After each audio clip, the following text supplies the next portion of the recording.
बहनों और भाइयों, आपके अपने चौपाल पर आपका स्वागत है। मेरा नाम प्रेम है और मैं आपको अपने आध्यात्म जगत की एक नारी की कहानी सुनाता हूँ जिसने अपने पति को यमराज से वापस ले लिया था। उसका नाम है सती सावित्री। मद्र देश में एक धर्मात्मा राजा राज्य करते थे। वे बड़े धर्मात्मा, ब्राह्मण भक्त, सत्यवादी और जितेंद्रिय थे। उनका नाम था अश्वपति।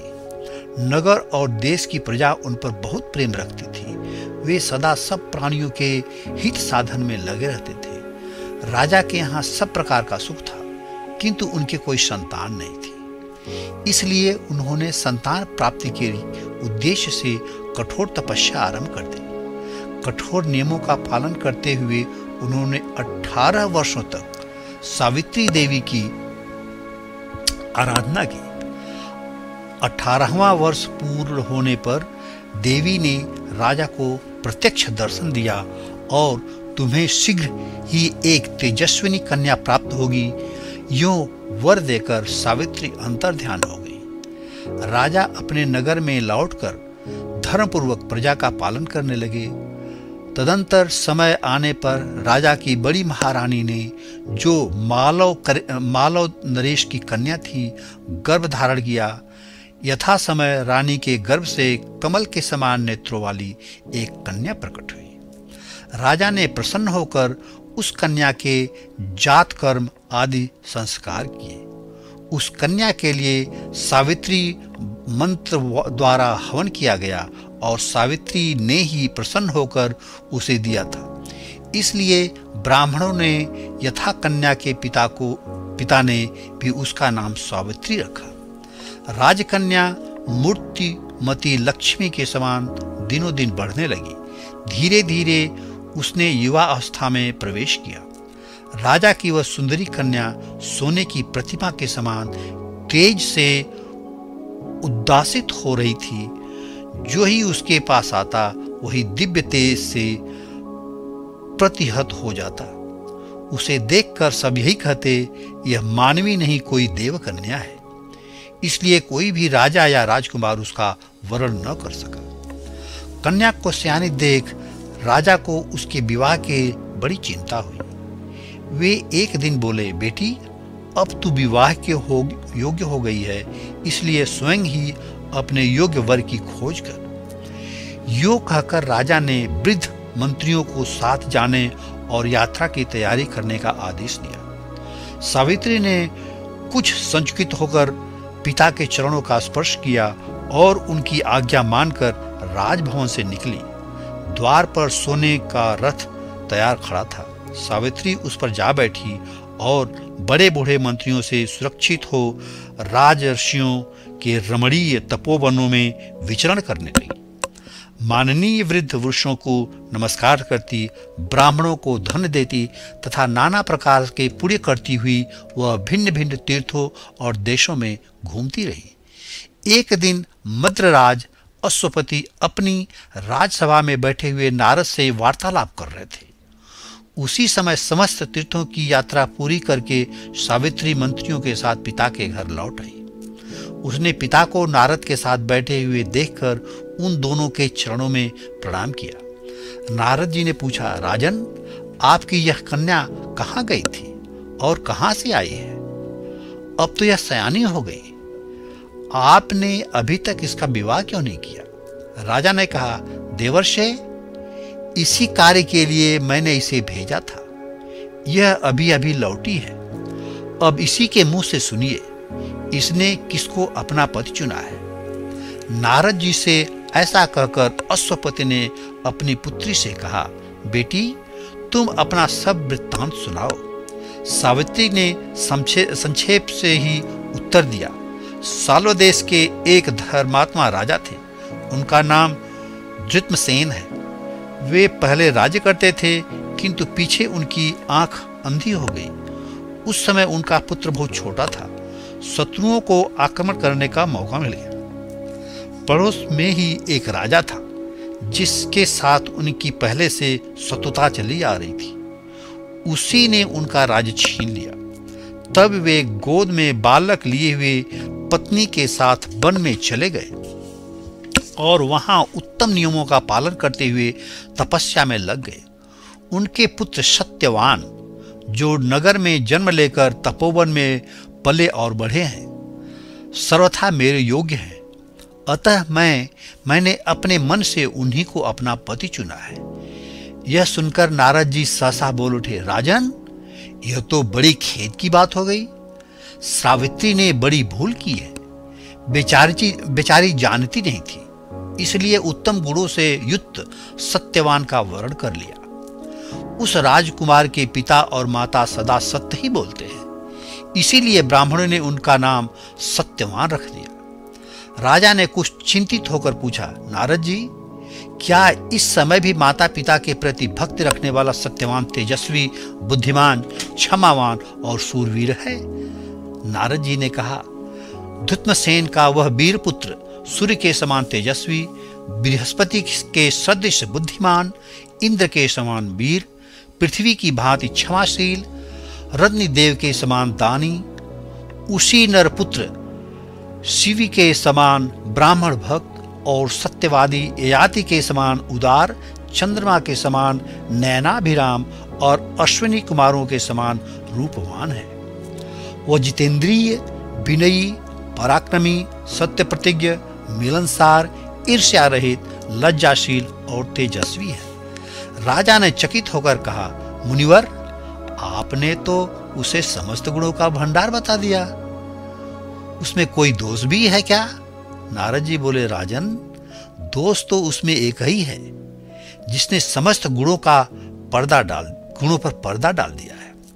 दोष भी साधारण नहीं है, उसे किसी भी प्रयत्न के द्वारा मिटा देना असंभव है। आज से ठीक 1 वर्ष के बाद उसकी आयु समाप्त हो जाएगी, उसे देह त्याग करना पड़ेगा।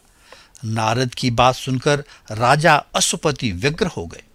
उन्होंने सावित्री को संबोधित करके कहा, बेटी, अब फिर से यात्रा करो और दूसरे किसी योग्य वर का वर्ण करो। सत्यवान का एक ही दोष ऐसा है जिसमें सब गुणों को ढक दिया है। उसकी आयु थोड़ी है, वह 1 ही वर्ष में शरीर त्याग देगा। सावित्री सती थी, उसका धार्मिक भाव जीवन और मृत्यु की सीमा से ऊंचे उठ चुका था। उसने दृढ़ता के साथ उत्तर दिया, पिताजी, धन का बंटवारा करते समय जो चिट्ठी आदि डाली जाती है, वह कार्य एक ही बार होता है। कन्या एक ही बार किसी को दी जाती है तथा मैं दूंगा, यह प्रतिज्ञा एक ही बार की जाती है। ये 3 बातें एक बार ही हुआ करती हैं। सत्यवान दीर्घायु हो अथवा अल्पायु, गुणवान हो अथवा निर्गुण। मैंने एक बार उन्हें अपना पति स्वीकार कर लिया। अब दूसरे पुरुषों को मैं नहीं बर सकती। पहले मन में निश्चय करके फिर वाणी से प्रकट किया जाता है, और जो वाणी से प्रकट किया जाता है उसी को क्रिया द्वारा पूर्ण किया जाता है। अतः मैंने जो पति निश्चय किया है उसमें मेरा मन ही प्रमाण है। सावित्री के इस निश्चय का नारद जी के मन पर बहुत अच्छा प्रभाव पड़ा। उन्होंने राजा को समझाते हुए कहा, महाराज, सावित्री की बुद्धि स्थिर है, उसने धर्म का आश्रय लिया है, अतः इसे किसी प्रकार भी इस निश्चय से विचलित नहीं किया जा सकता। सत्यवान में जो गुण हैं वे दूसरे किसी पुरुष में हैं ही नहीं। अतः मुझे तो अब यही अच्छा जान पड़ता है कि आप उसे कन्यादान कर दें। राजा ने कहा, भगवान, आप ही मेरे गुरु हैं, आपने जो कहा है वह ठीक है, मैं ऐसा ही करूंगा। नारद जी ने कहा, सावित्री का विवाह निर्विघ्न समाप्त हो तथा आप सब लोगों का कल्याण हो, इसके लिए यथासाध्य मैं भी चेष्टा करूंगा। यो कहकर नारद जी अंतर्ध्यान हो गए। राजा अश्वपति ने कन्या के विवाह के लिए सब सामग्री एकत्रित कराई। फिर वृद्ध ब्राह्मण, पुरोहित तथा ऋषियों को बुलाकर शुभ मुहूर्त में कन्या के साथ प्रस्थान किया।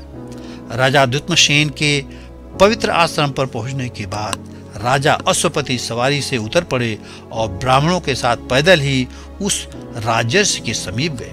उन्होंने द्युतसेन की यथोयोग्य पूजा की और नम्रतापूर्ण वचनों से अपना परिचय दिया। धर्म के ज्ञाता राजर्षि द्युतसेन ने भी मद्रराज को अर्घ्य और आसन देकर सम्मानित किया।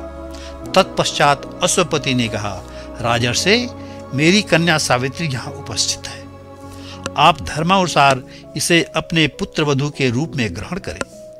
द्युतसेन ने पहले तो अपनी वर्तमान अवस्था को ध्यान में रखकर कुछ असमर्थता व्यक्त की, किंतु मद्रराज के पुनः अनुरोध करने पर उन्होंने इस संबंध को सहर्ष स्वीकार किया।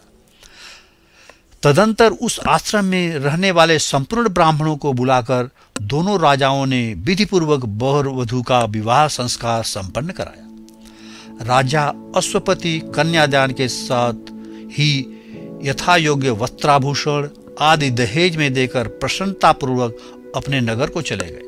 सत्यवान को सर्वगुण संपन्ना सुंदरी पत्नी मिली और सावित्री ने मनोवांछित पति प्राप्त किया। अतः दोनों ही दाम्पत्य बहुत प्रसन्न थे। पिता के चले जाने पर सावित्री ने सब आभूषण उतार दिए और गेरुआ वस्त्र तथा वल्कल धारण किया।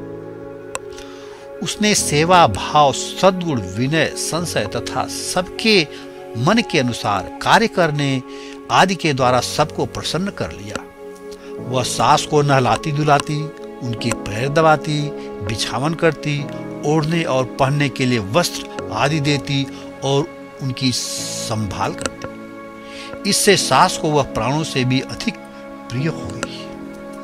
ससुर को देवता के समान पाकर मानकर उनकी पूजा और योग्य सेवा करती तथा मौन रहती थी। इससे ससुर भी उससे बहुत संतुष्ट रहते थे। इसी प्रकार वह पति से प्रिय वचन बोलती, बड़ी कुशलता के साथ उनकी सेवा का प्रत्येक कार्य करती, शांत भाव से रहती और एकांत में भी अपनी सेवाओं से उन्हें सुखी बनाती थी।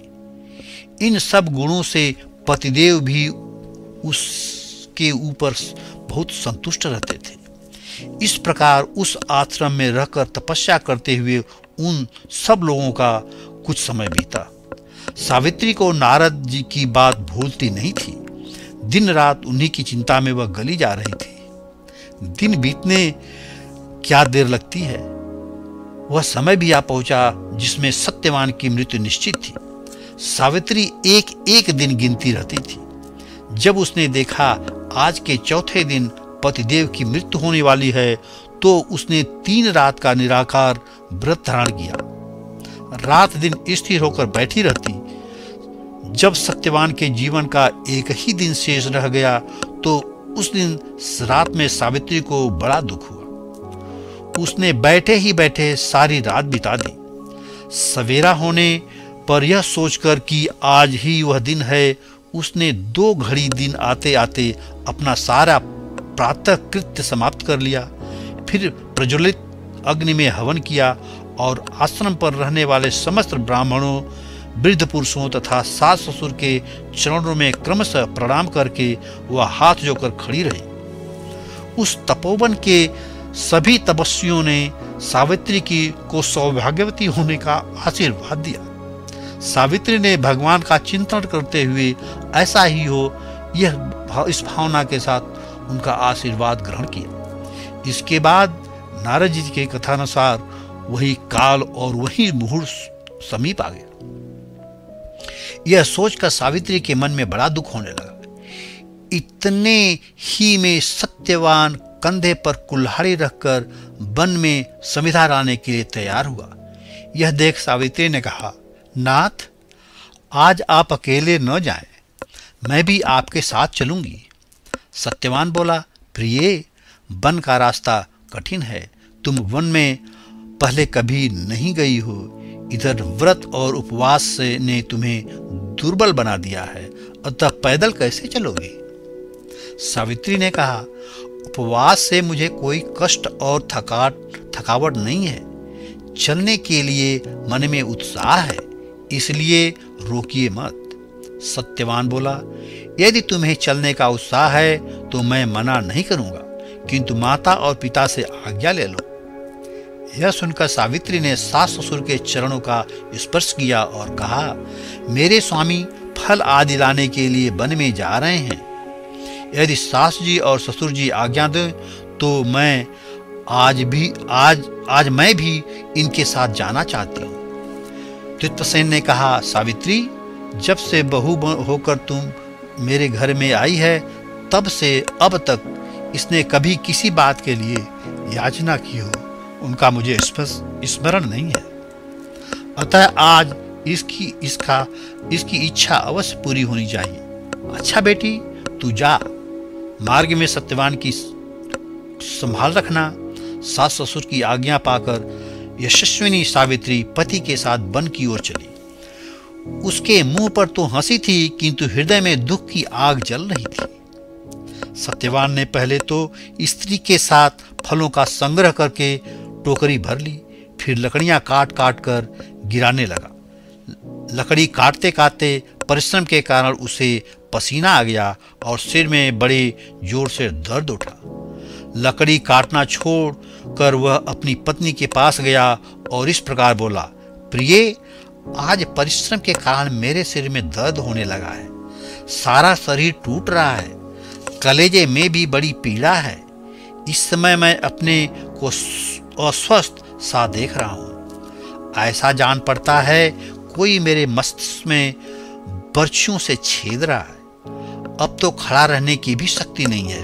कल्याणी, अब मैं सोना चाहता हूँ। सावित्री ने पति के पास जाकर उन्हें संभाला और उनका मस्तिष्क गोद में रखकर वह पृथ्वी पर बैठ गई। फिर उसने नारद जी की बात का विचार करके उस मुहूर्त, क्षण, बेला और दिन का हिसाब लगाया।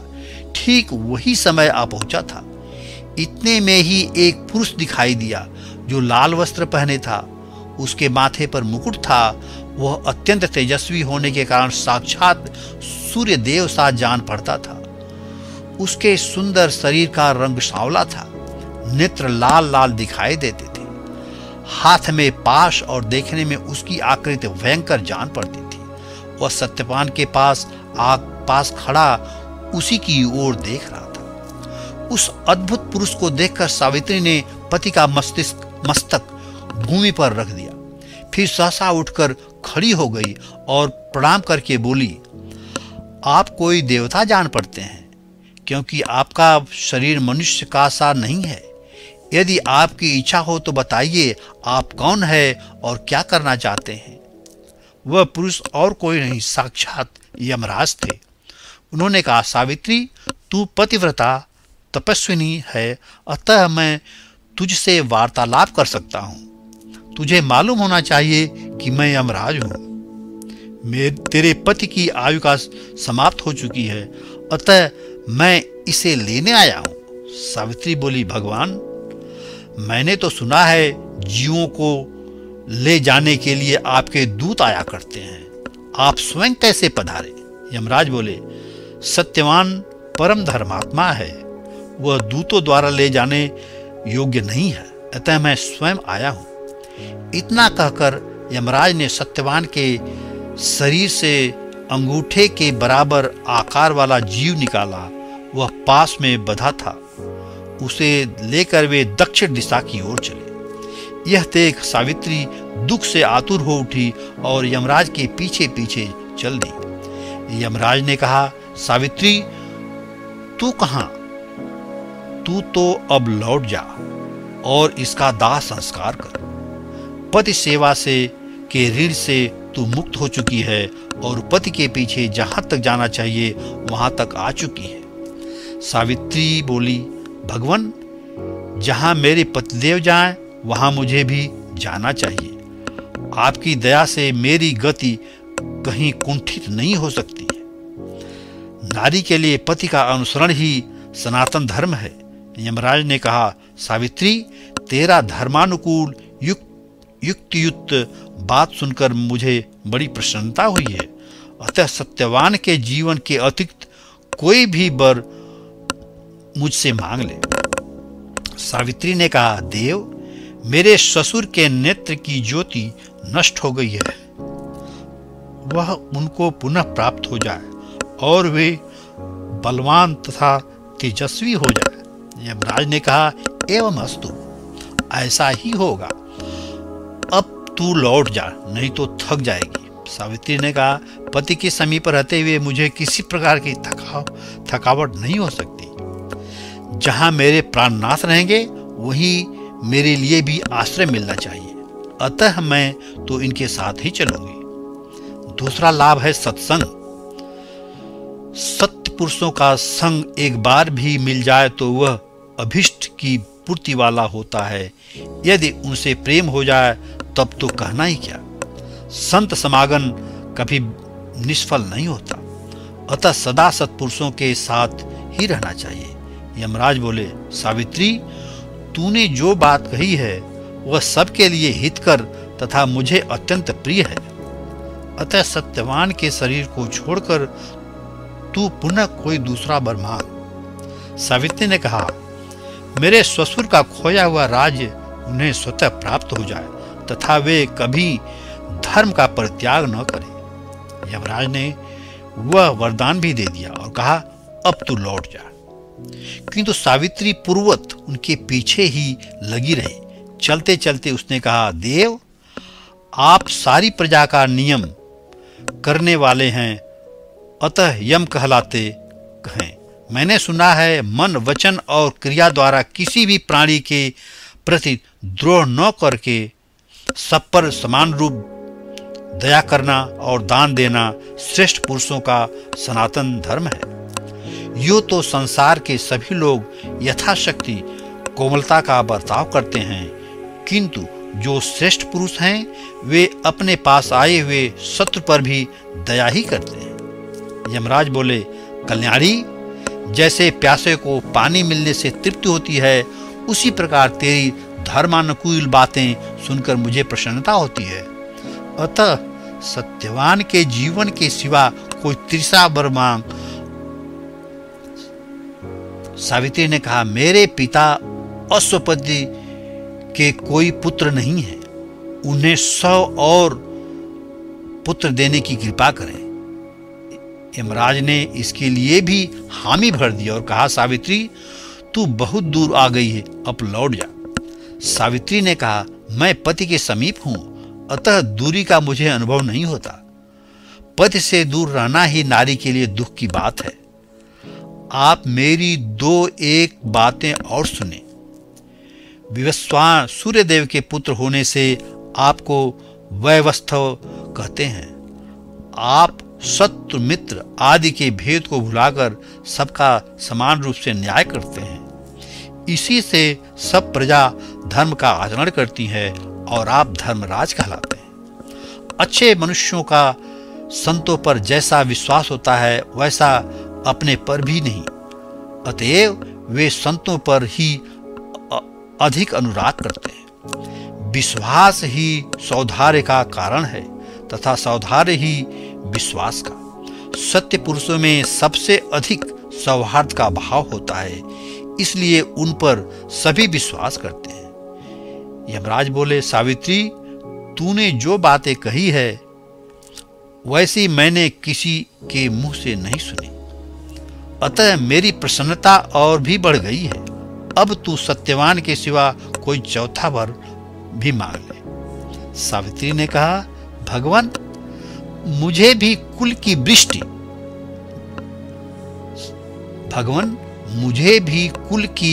वृद्धि करने वाले 100 औरस पुत्र प्राप्त हो, वे सभी बलवान और पराक्रमी हों। यमराज बोले, तेरी यह अभिलाषा भी पूर्ण होगी।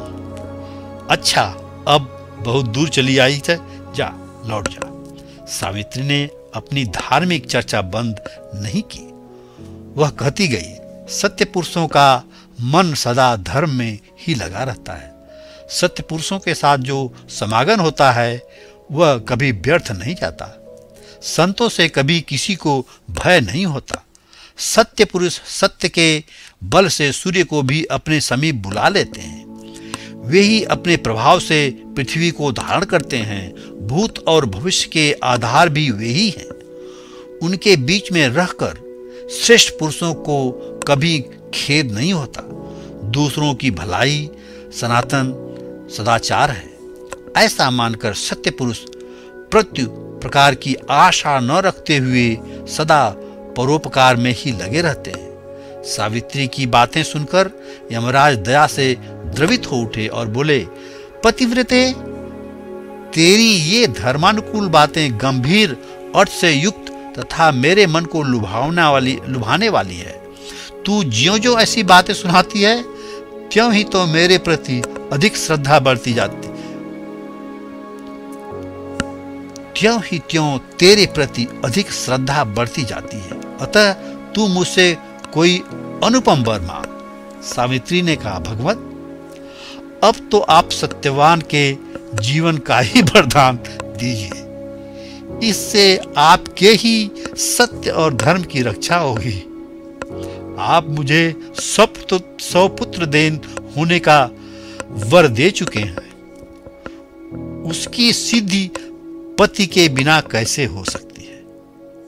पति के बिना तो मैं सुख, स्वर्ग, लक्ष्मी तथा जीवन की भी इच्छा नहीं रखती।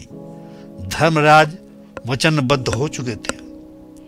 उन्होंने सत्यवान को मृत्यु पाश से मुक्त कर दिया और 400 वर्षों की नवीन आयु प्रदान की। इस प्रकार सती सावित्री ने अपने